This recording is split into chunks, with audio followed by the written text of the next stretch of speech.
and you have an answer. What do you remember from last week? Do you remember last week?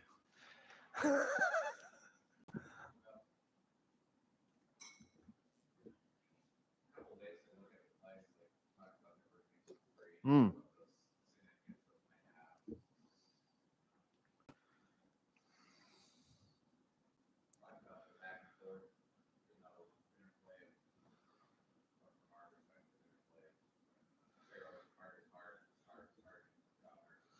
Yeah. Yeah.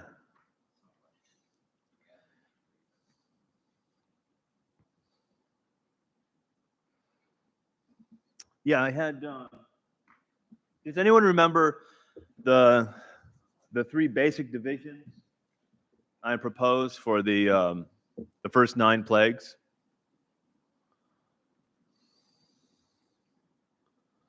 And I found some backup for my crazy theory. I'm not completely off base. I forgot this. I bought this book ages ago. I forgot this was on my shelf. God Spake by Moses Oswald Alice. He's an old Presbyterian. But he basically lays out that maybe I read this years ago and it stuck in my brain. So he basically lays out the 3 triads as well of plagues and sees in them the first 3 plagues are pointing out that it is the finger of God that is at work here. It is God who is accomplishing these miracles, as opposed to and pointing out the ineptness of the Egyptian gods, the falseness of the Egyptian gods, and then absolutely the second set of the second triad of plagues is setting Israel apart and showing a distinction between God's redeemed, or in this case, soon to be redeemed, God's chosen, and Egypt, or those who oppose God. The first triad of plagues it reaches its climax basically with Pharaoh being told by the magicians, this is the finger of God. And in the second triad of plagues, it kind of the summary statement is actually in the first one, is that Pharaoh goes to investigate the fact that only the Israeli livestock died. And then the third set of plagues is just straight up Pharaoh feels God's wrath. And then that is summed up with in verse 27 of chapter 10, in which the Lord hardened Pharaoh's heart, and he would not let them go. Then Pharaoh said to him, "Get away from me. Take care never to see my face again. For on that day you see my face, you shall die." And Moses said, "As you say, I will not see your face again." And so a little bit more confident in that outline there. And then obviously the Passover stands alone. It stands by itself as the ultimate plague. And it's all of these 3 things in one, right? It is absolutely the finger of God. It is absolutely displaying, it is absolutely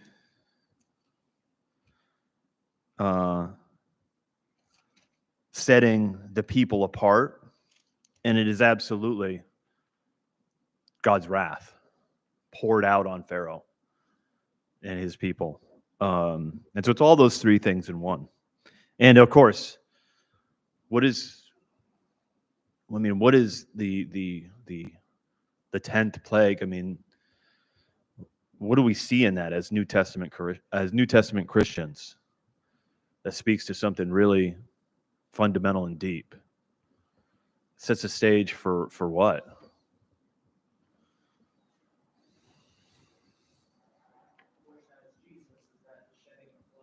Yeah.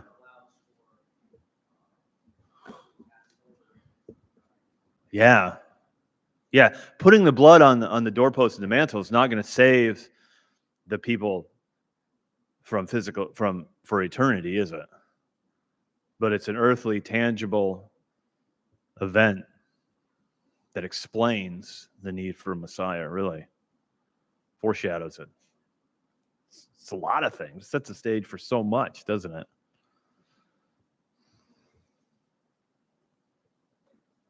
Ooh, I also wanted to share with you some comments.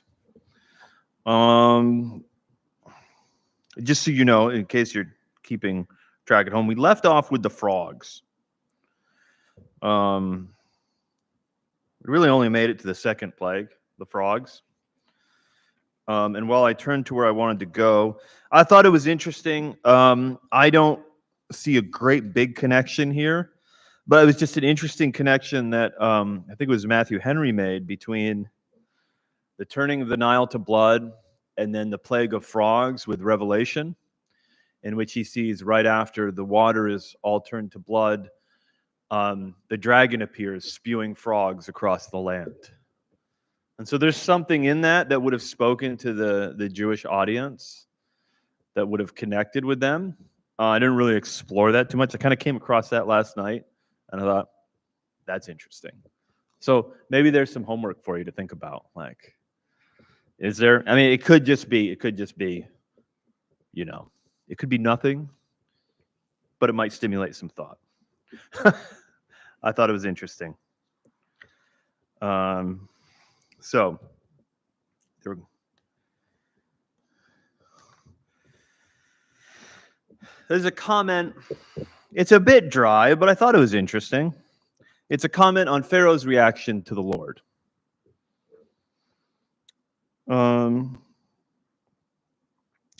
Pharaoh's reaction to the Lord's demands by Moses is mentioned again and again. One, his heart was hardened, or the Lord hardened it, or he hearkened not, as the Lord had said. It is not to be assumed that was hardened and the Lord hardened are synonymous expressions. Let me read that again. It is not to be assumed that was hardened and the Lord hardened are synonymous expressions. In the case of the incorrigibly wicked, the hardening of their hearts is a judicial punishment. God gave Pharaoh both reason and opportunity to yield. When he refused, God hardened him in his evil purpose.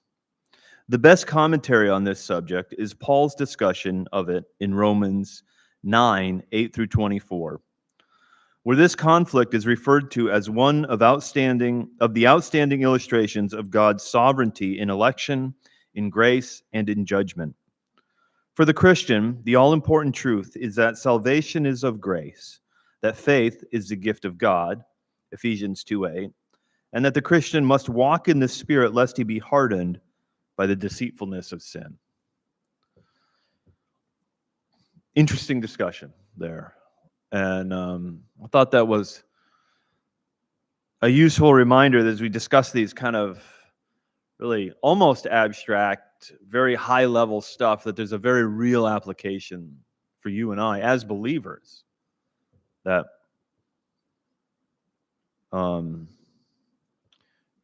the all-important truth is that salvation is of grace, that faith is a gift of God, and that the Christian must walk in the Spirit lest he be hardened by the deceitfulness of sin. And I just thought that was an interesting summary statement. Any thoughts? I know we've discussed this before, but wanted to share.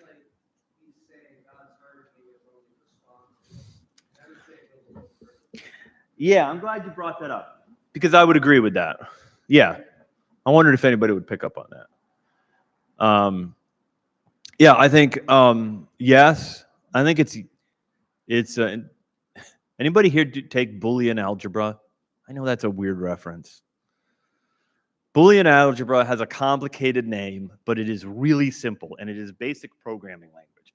It's basically a whole bunch of formulas that something is either this plus that, or this and this, or not this, and that's it. That's Boolean. And this is this and this, I believe. I believe that, yes, Pharaoh resolved to harden his heart.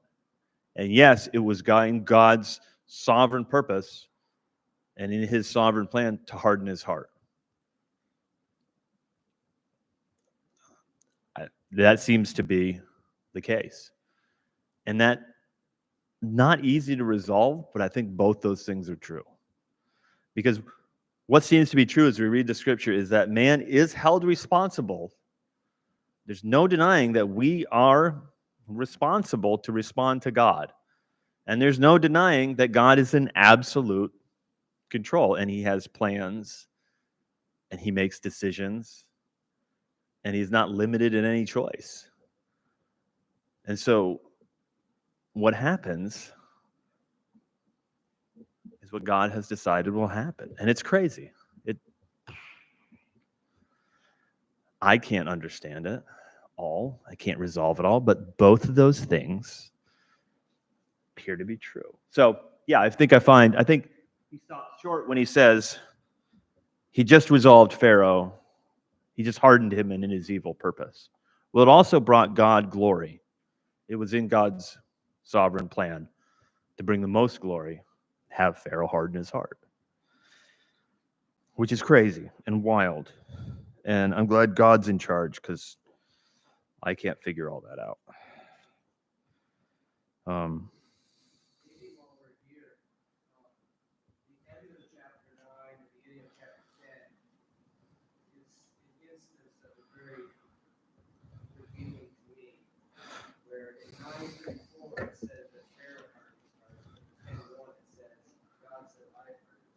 Yes. You have an instance where the text speaks both ways in the same instance. Yep. I tend to extrapolate that probably every instance God is doing it and people are doing it. Yeah. They're both true, and that the Bible is not obliged to state every cause of the decision every time. Yeah. That sometimes it may choose to show the human element, and other times it may choose to show the divine element. But probably always goes there. Yeah. That doesn't mean that it's not a worthy discussion, because the relationship with the human and the divine is still unanswered. I also find it significant that the Bible doesn't seem to hung up on this. Yeah. It seems to ignore or not really be stumped by this, like, wait, how can that be? Yeah. I think we get hints of the relationship between the divine and human. The Bible does not seem to be like, hey, there's really be a problem, let me explain it. You know. Yep. Yeah.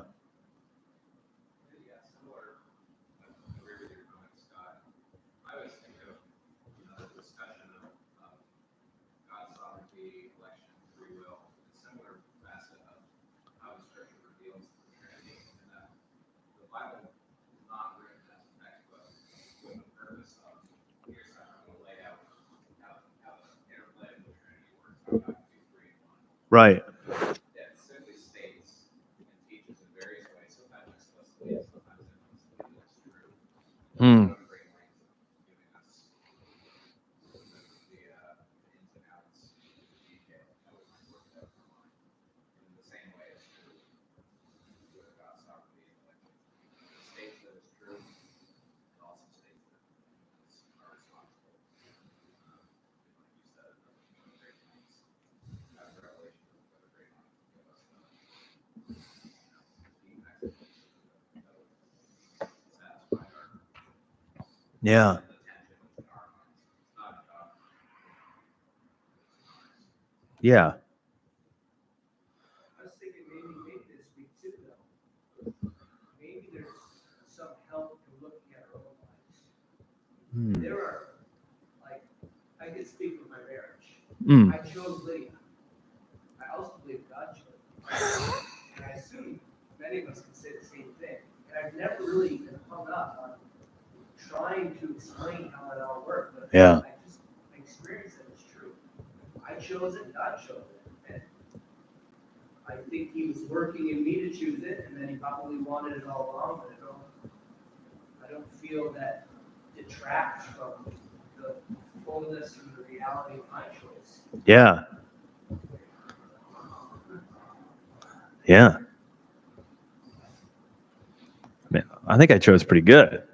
Like, you know, I think I did pretty good, but I have to remember, like, give God chose her, you know, and but then also, you know,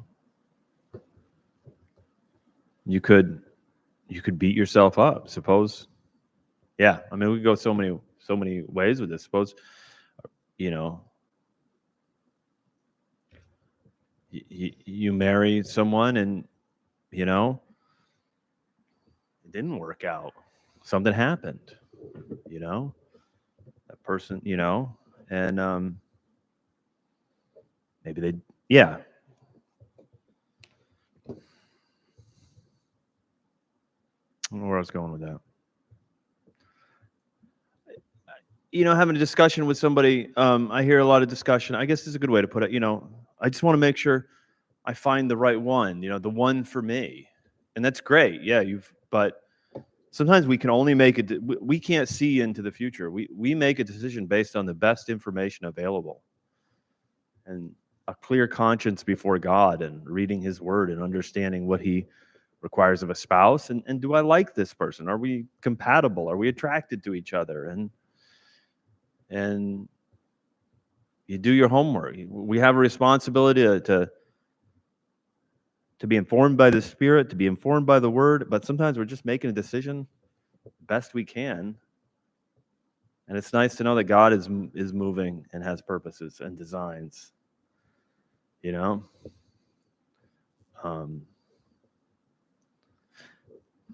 we could spend weeks on God's sovereignty. The problem is so many different examples are popping into my head. You know, and kind of all over the board this morning. I also wanted to talk about God's name. I wanted to go way back for a quick second and share something I found for you guys, because this is going to become important as we move through the text. And it's about the author starts with Moses before the burning bush, and he moves all the way up to his conflict with Pharaoh. So I wanted to read a couple paragraphs here from Mr. Alice here, because I thought this was interesting. This is useful. Put things in context.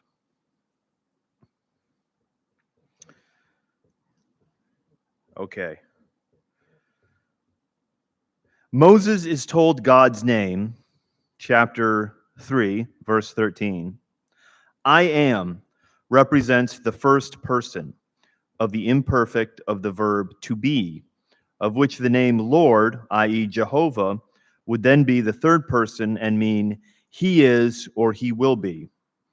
It would then describe God either as the one who is, the self-existent and eternal, or as the one who reveals himself, I will be what I will be, in word and deed. That this name was not unknown to Moses is clearly indicated in verse 15. Moses is then given signs for Israel and for Pharaoh. He is also given Aaron as a prophet or spokesman. For a prophet is one who speaks the words put into his mouth by another. So a little discussion on what the name I am. I will be what I will be, I thought was informative. We have, again, that establishment of the priest and prophet relationship, and then I wanted to skip down the conflict with Pharaoh, chapters, what is that? I don't know what they're trying to write there. It's weird Roman numerals and stuff. The conflict with Pharaoh is introduced abruptly by the words, thus said the Lord God of Israel, let my people go.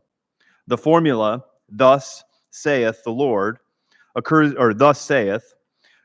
repeatedly in the narrative. It was clearly a common or usual way of introducing a message. Often, as here, it introduces a command.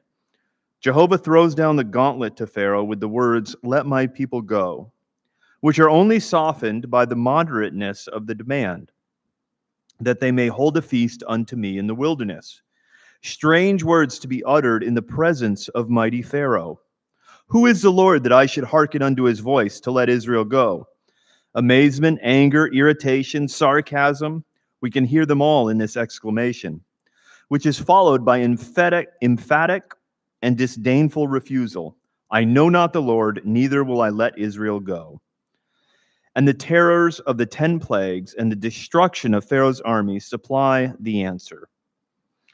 And the Egyptians shall, and also Israel, shall know the mighty power of the God of Israel. It will be recalled that the formula, thus said the Lord, is to become one of the most familiar introductions to the messages of the prophets, who, as men of God, spoke as the messengers of God.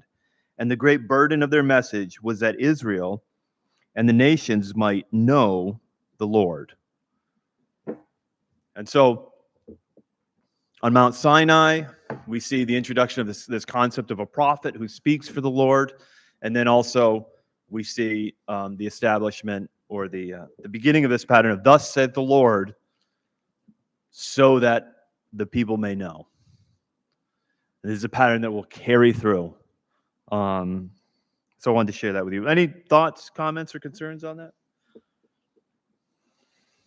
There's a lot of references sprinkled into his sentences that I skipped over. So that's why I was a little staccato there.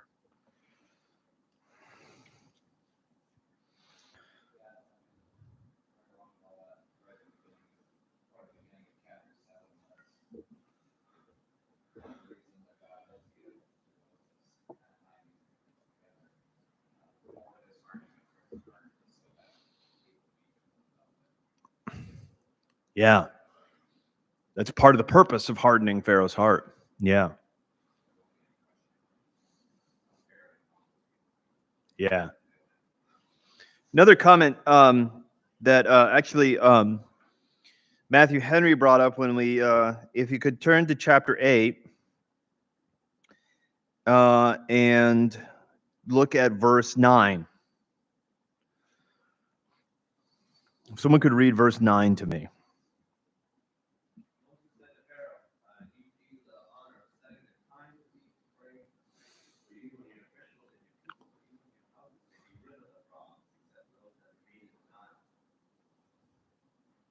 Why is that important? It's a little bit of conjecture here, but how is that significant?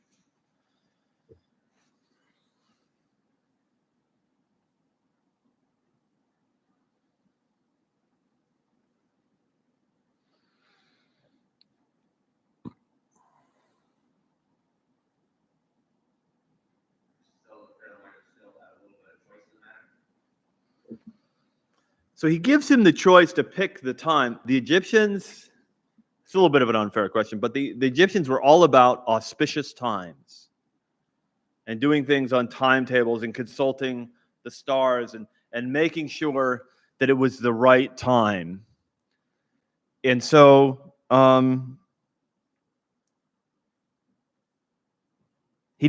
Moses is showing him that like God could take the frogs away at any time.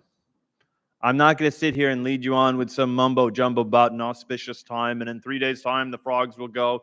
He's going to leave it so that there's no question that God can do a thing when and how he wants. And so he says, pick a time. It's just like a magician saying, pick a card, pick any card. I don't care what time. God doesn't care what time. You pick a time. God will do it. And Pharaoh thinks, okay, all right, tomorrow. And this is all leading to, in this triad, what we're going to read in verse 19.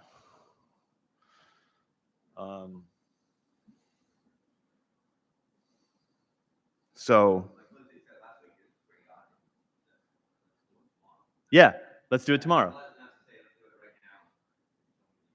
Yeah, so the best relatable example I can think of is just that, is a magician saying, pick a box or pick a card, pick any card. Okay, you want the frogs to go away? I will show you that my God is more powerful than you, Pharaoh, the deity of this people. Pick a time, and God will do it. And we're talking billions of frogs. I was also going to tell you that we, where I work, we have a plant out in, I think it's the one out in Arizona that we make food grade material for. But the problem is that there's so many snakes and toads out in the desert that we have to keep them out of the plant because they like to go in where it's cool because they bring salmonella. And it's just so that's all I can think of when I hear all these frogs rising up out of the desert. I'm like, oh, ugh. Also, I was going to put a picture up on the board. We found a mummified frog in the plant the other day. So one of the guys has it JB welded to his toolbox, which is a little dark, but there it sits. It's huge too. It's a huge mummified frog. I thought no great spiritual lesson there, but mummies, frogs, it's cool. I'll bring that up. Maybe I'll put that picture up in a couple weeks here for you.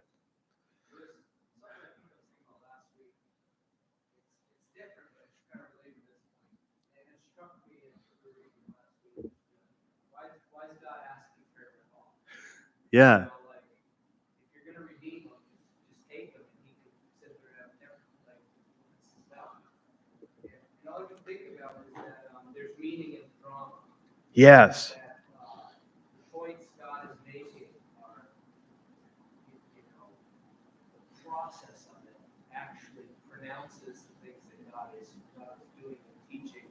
The things that God is displaying about himself are probably displayed more fully in the process of the drama, the romance, in the dance of it all. Yeah. Which, if that's true, it speaks to a lot of different areas of our life. Oh man, yeah. Right. Yeah, personally, I mean, you could just think of the drama that we've been through that God could have snapped his fingers and resolved in a way that we would like, or a result we would like. But, how is I think of all my understanding of God deepened, the display of his power just like this is magnified. And granted, not that God couldn't do all these things and impress upon us his power and his love and but this is the way that he chose, and it's yeah. Yeah.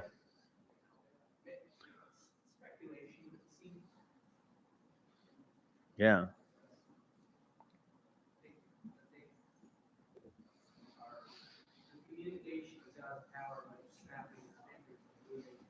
Mm.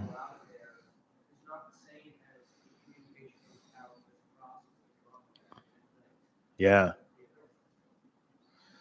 Yeah.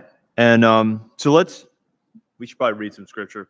Let's go to verse 16 of chapter 8. We'll read that, have a brief discussion, then we'll get into the flies. So chapter 16 of verse 16 of chapter 8. Now remember, we had in the first plague, we had Moses and Aaron meet Pharaoh down by the river where he was most likely worshiping, doing his morning oblations and morning ritual. And then in the second plague, he is told to go into Pharaoh in his capacity as Pharaoh, go into his court. And then in the third plague, the gnats. Now know that the Egyptians were meticulously hygienic. Herodotus, yeah. He writes of the fact that the Egyptians, especially their priests, they kept absolutely clean. They were obsessed with rooting out lice. And what we're actually referring to here when it says gnats is lice. Most likely lice. And I think I mentioned this last week, cleanliness was next to godliness. Yeah.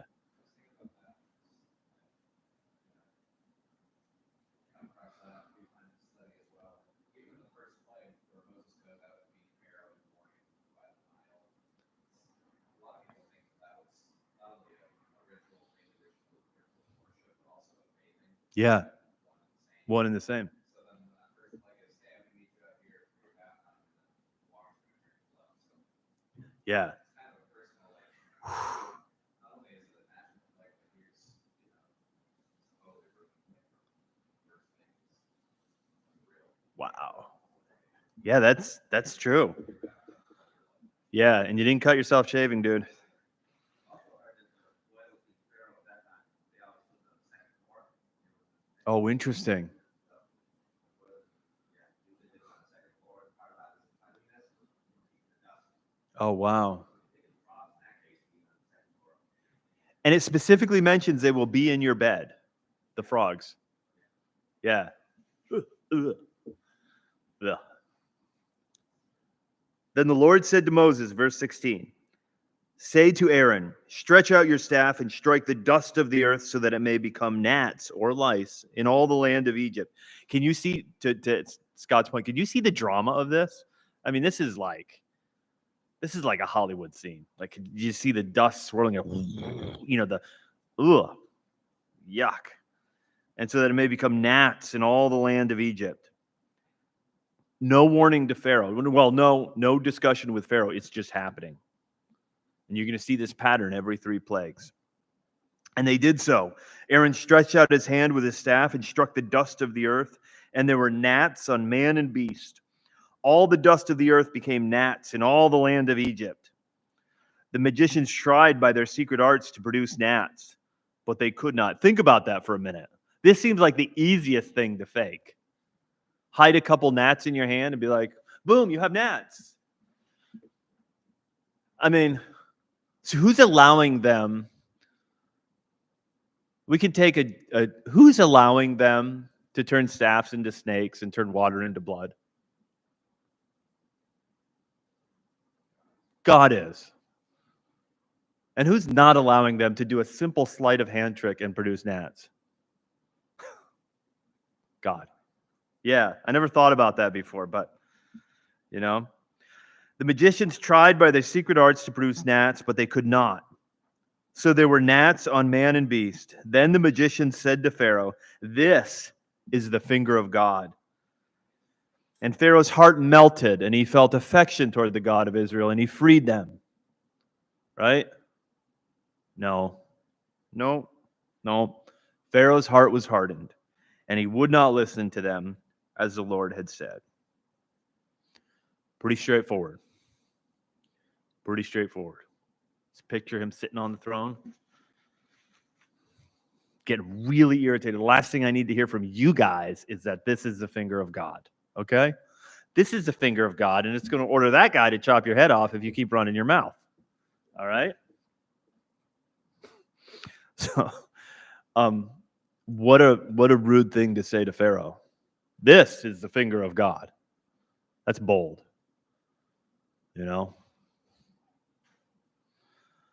Verse 20.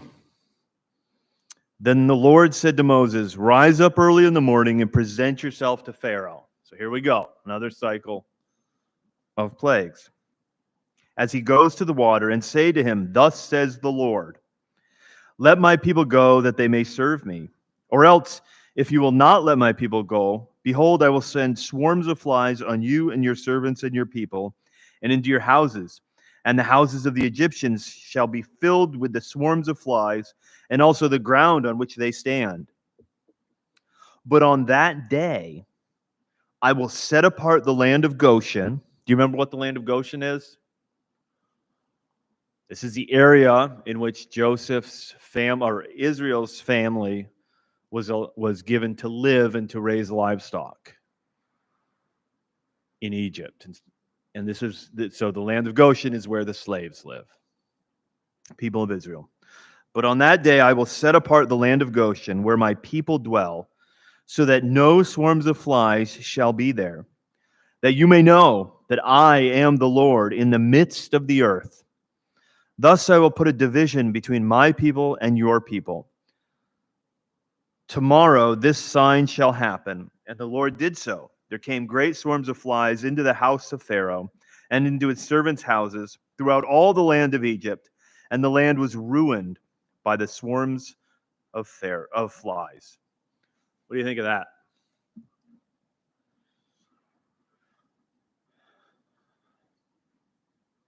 Now, some have said that maybe this is a translation error. I don't think it really matters, but some have said that this is a translation error and that these flies are in actuality beetles, an affront to the worship of beetles in Egypt, again making their gods loathsome to them.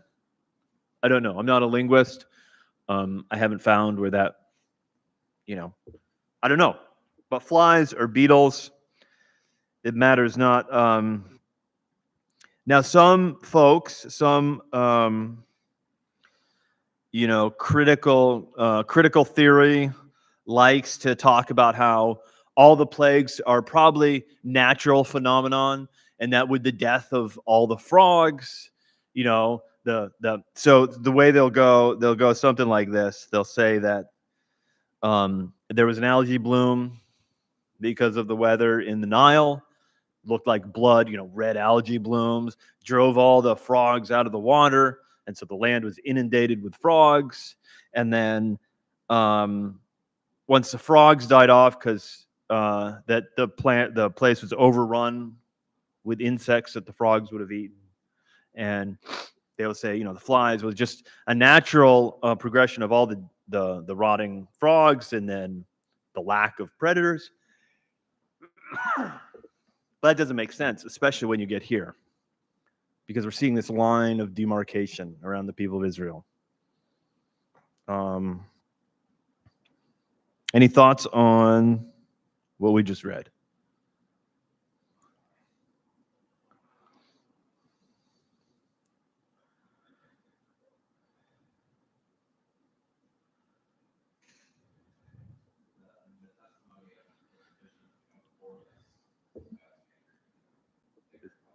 Yeah.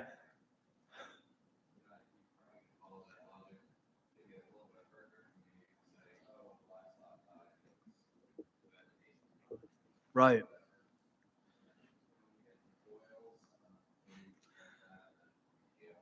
Yeah, come on. Come on. Yeah. Climate change. We'll just put it all up to climate change. It's all those kilns that they had going. Yeah.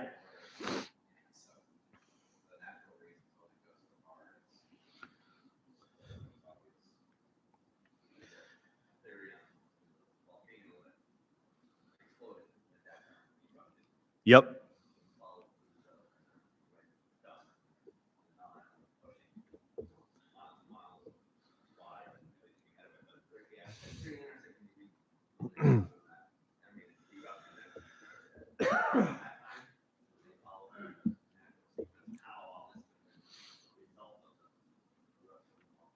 Yeah. Yeah. And let's not forget the significance of this statement. This is one of the most historic statements in redemptive history, and also it is it's a teaching moment here. It's a pattern that we need to understand. But on that day, I will set apart the land of Goshen where my people dwell. I will put a division between my people and your people. God is setting apart a people. There's a lot of application to that. There's a lot of ways we could look at that. And so that is where we'll pick up the discussion, not next week, because I won't be here.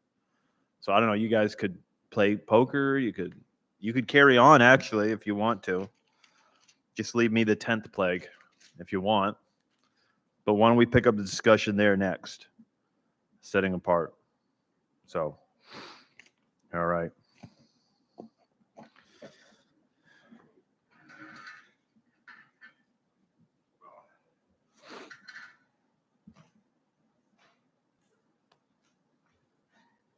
Aaron was not able to come over yesterday with my meter because I didn't see your text till later. But if you want to borrow this,